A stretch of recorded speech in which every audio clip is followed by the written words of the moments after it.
Hey everyone, welcome back to the shop. As you can see behind me, we've got the Lab Rat up on the lift. Probably haven't seen that truck in a while. We've pretty much just been using it as a shop truck, running around, picking up materials and things. But today, we're going to be working on installing one of our 4-link long arm kits. It's finally come time to get rid of the short arms and upgrade. And we're also going to be walking you through the differences between a Comanche and a Cherokee. There are some few small differences and things that have to be taken into account when you're installing the kit on a Comanche, because there's some extra gussets and things that need to be removed. At the same time, we're also going to be installing a Curry Rock Jock anti-rock sway bar, getting rid of the stock sway bar setup. And the anti-rocks, they're just absolutely the best. You can run it on the street, it drives great, and then off-road it still articulates, really controls the suspension and keeps the body nice and flat, predictable. I mean, just absolutely the best setup you can get. So we're going to go ahead and install one of those on there. And then we've also got one new product. We designed up a new upper control arm mount for the passenger side on the axle. That's that bracket it's known to fail even in a stock setup. They tend to tear off the axle and crumple. They're made out of really thin steel.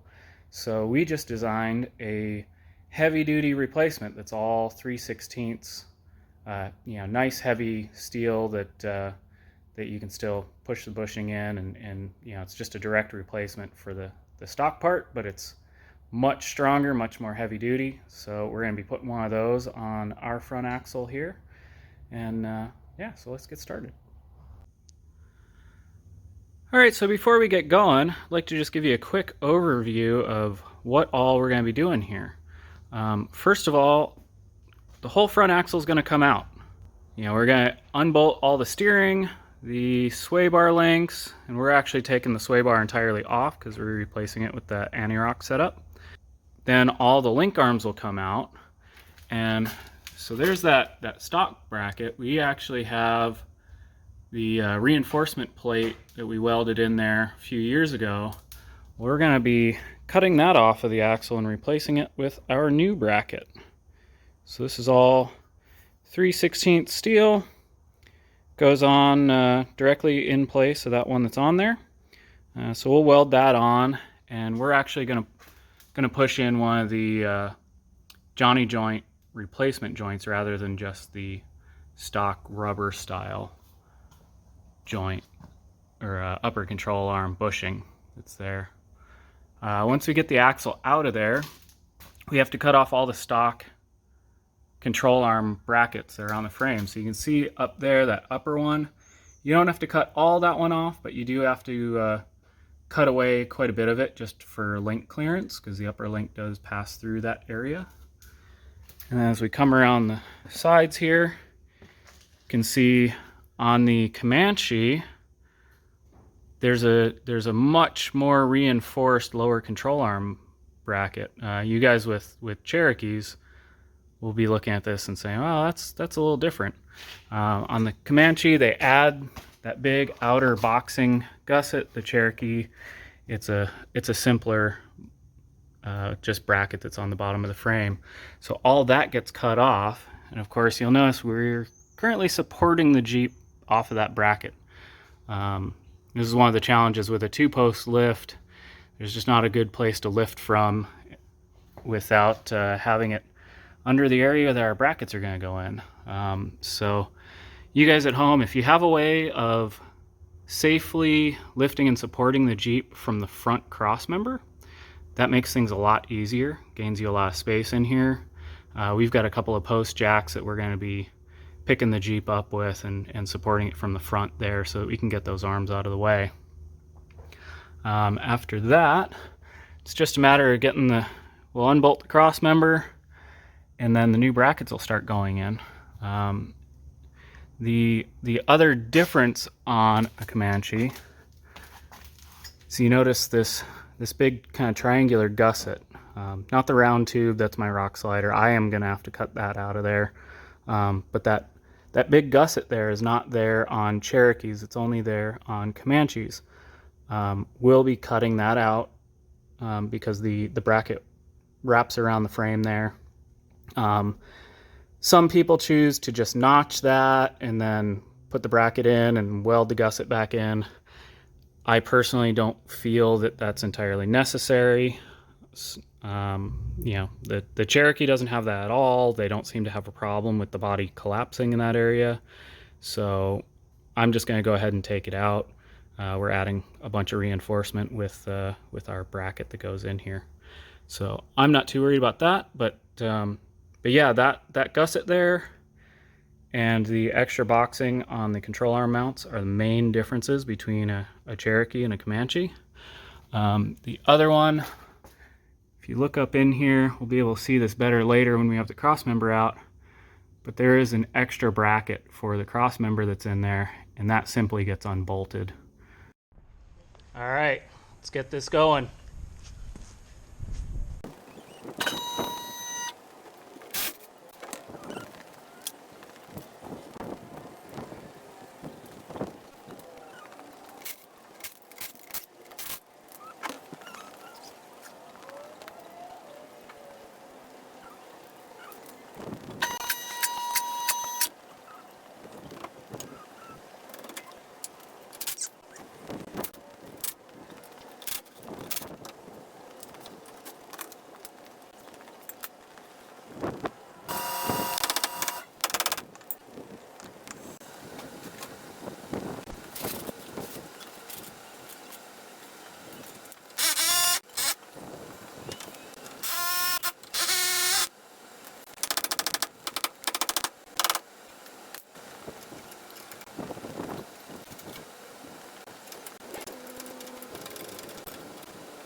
That's why I told you to stand back. I didn't want to come out and hit you. All right.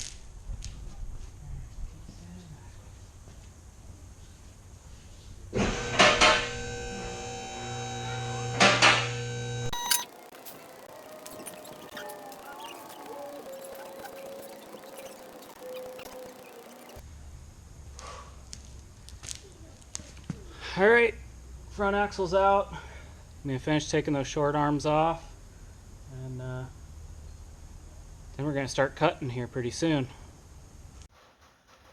All right, as you can see, I've now got the rock sliders cut out of the way, which hopefully is not something any of you will have to deal with. So now it is time to start working on cutting these lower control arm mounts out. and also cutting out that extra gusset that the Comanche has. Cherokee doesn't have it, so we're going to be getting rid of it.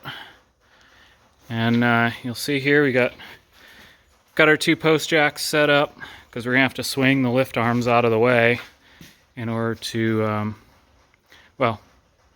cut those brackets off, because right now those brackets are what's supporting the front of the Jeep.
Alright, we got the lower control arm brackets all cleaned off of there. There's just a little bit left. You can go to all the trouble of cutting that last couple plates off of the frame, but it's really not necessary. Big thing is just getting it smooth there.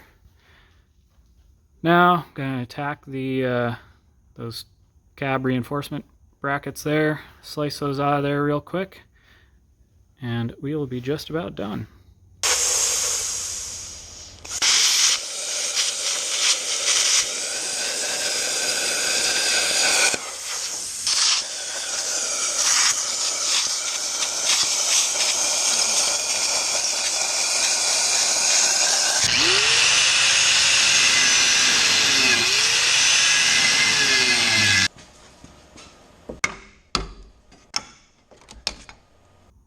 Welcome to our mess.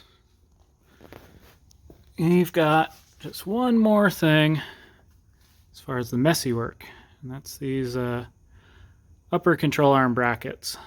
The whole thing doesn't have to come out, but I'm going to try and cut as much as I can just to give some space.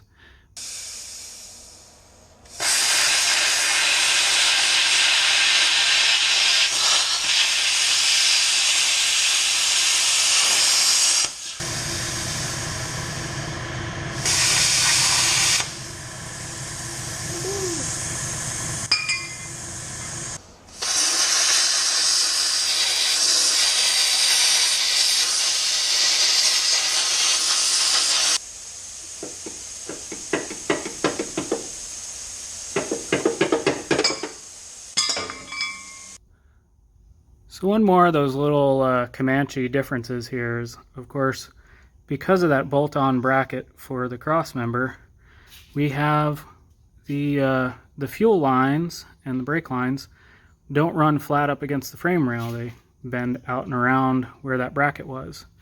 So what we're gonna do on this one, the fuel lines, we're actually gonna cut them and splice in a straight section.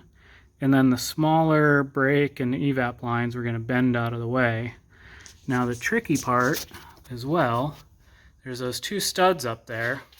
Now those are in the way of the new brackets and need to be cut out. So we're going to have to figure that out. On this side over here, we already got in there with a death wheel and chopped those out. We just need to do a little bit of cleaning up in there. So that's our next step. The other thing, you'll see in the instructions, this flange right here, it needs just a little bit of trimming. On this one, it's actually at the back corner, but you need to get a straight line. On most of the Cherokees, it angles in as you get towards the front, and you just have to trim off that, just the edge of it. And you can kind of use the bracket as a guide to how much you need to trim till the bracket fits over it. Alright, at this point we've got the fuel lines and brake lines pushed out of the way on the inside of the frame. Got the brackets all just bolted in place using the crossmember bolts there. And then you'll see we moved the lift arms back underneath the brackets and set the Jeep down on them directly. So now we got the whole way of the front of the Jeep pushing those brackets up into place. So the next step, we're going to lower this thing down, go inside and pick up the carpet to get it out of the way so we can drill all those bolt holes through the floor, get this thing bolted in. I'm getting ready to drill all these bolt holes through the floor. We've already pulled the carpet up to give us some room on top. But just need to note these last holes on the outside and inside there, those use the self-tapping bolts, so they only get drilled to 5/16 rather than 3/8 like all the other ones. So yeah, don't grab your 3/8 drill bit and just send it through all of them, because this goes up into a dead space underneath the seat bracket that you can't get to the back side of it. So that's why it uses those self-tapping bolts. Alright, just got the brackets in. Went ahead and painted everything before we put them up there. So the step of getting the brackets bolted up, it's definitely a two-man job. You just need someone up top just to hold a wrench on the bolts, because there's no way you're gonna reach all the way around into the floor and then be able to tighten them from the bottom. But other than that, pretty easy. Use those two crossmember bolts there to hold the brackets up, and then drop all the other ones through and tighten them down. The only ones I haven't put in yet are the self-tapper that goes in that last rear hole. But from here, just bolt my crossmember back on, and then get an axle back in this big empty space. Alright, I got a couple tips for installing the link arms here, starting with the uppers. First off, one of the things I like to do is just install the joint by itself, because unless you have a second set of hands, trying to juggle the entire link while you're getting the bolt lined up is just kind of tough to do, and makes it a lot easier when all you've got is the joint. And then just come back and spin the link onto it. And then on this is on the passenger side, notice we got the exhaust here, and I don't have the cross member in. I've got the transmission supported on our jack.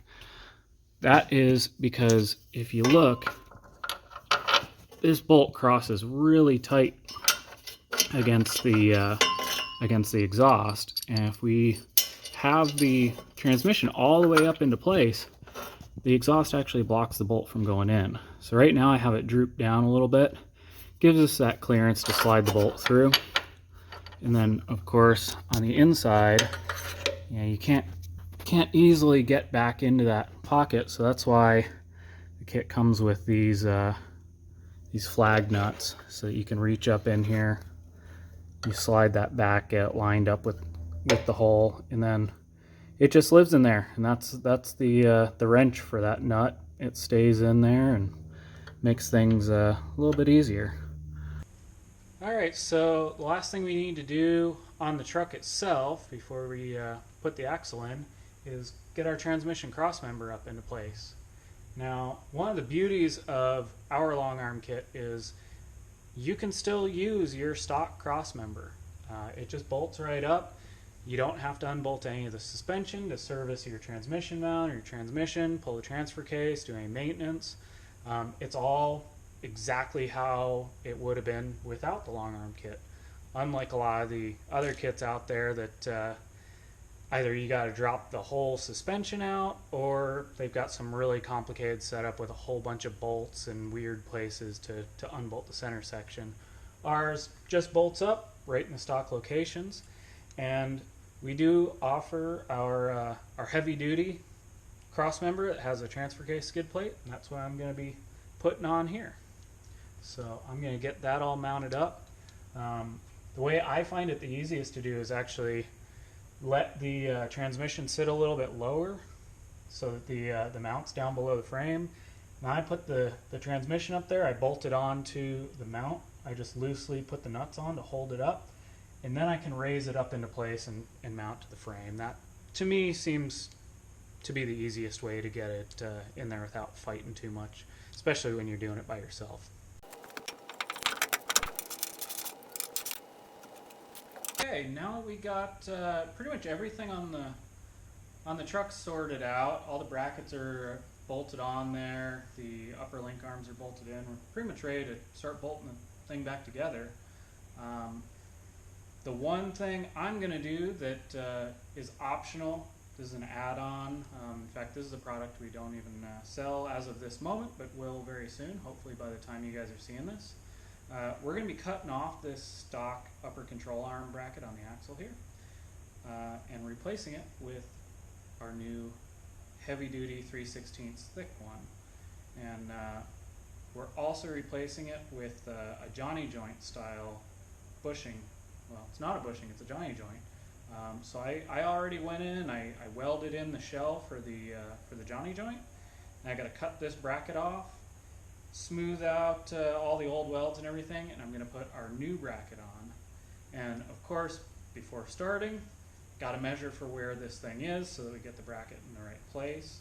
I already took a measurement just coming off the top of the ball joint here because it's a pretty nice, easy place to measure. And also recorded the angle that it's at so that we can get in line on both sides, because we are going to be keeping this driver's side one that's cast in to the housing. And coming up soon here, our 3-link kit, we're actually going to be using the same press-in Johnny joint with a clevis just like this. We're going to be pressing the Johnny joint in this side as well. This truck's getting a 4-link, but the 3-link kit, our new version of the 3-link kit, is going to use a Johnny joint, and it's going to go on the driver's side.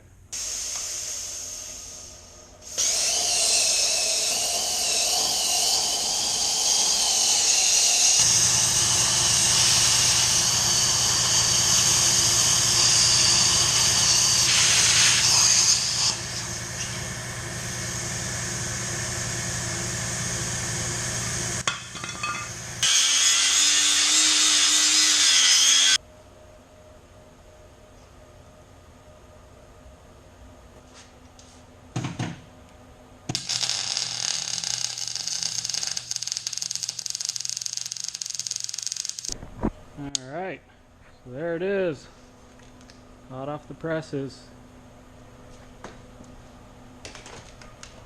We're ready to get this thing all put back together. I've got all the links mounted up to the frame side. Went ahead and adjusted them so that they're at the basic lengths. It's showing the directions. The lowers are 30.5, uppers are 28.5. Yeah, it's just a baseline measurement. We're going to be getting it all aligned once we get the axle in and set back to where it was before. But for now, we're going to get an axle put in.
That's about it for this project. We got everything all bolted up.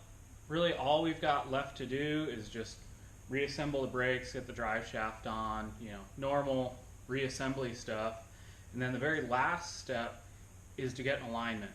And we took all those measurements to start with for the wheelbase and the camber setting. So we're going to drop the thing on the ground, get weight on it, and then adjust the length of all the links to get everything all nice and square and get the axle positioned in the right place. Anytime you mess with steering or suspension, You really want to take it to a good alignment shop. Have them do it in alignment and make sure they set the caster. You know, biggest problem we see in Jeeps, death wobble. Alright, death wobble can be caused by a million different things. Usually it's parts that are worn out. You've got play in your track bar or your steering tie rod ends.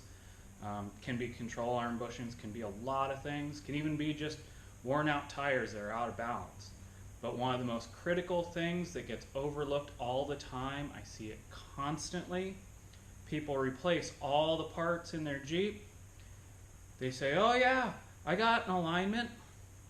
Turns out their alignment shop, all they did is set the toe in, throw it out the door.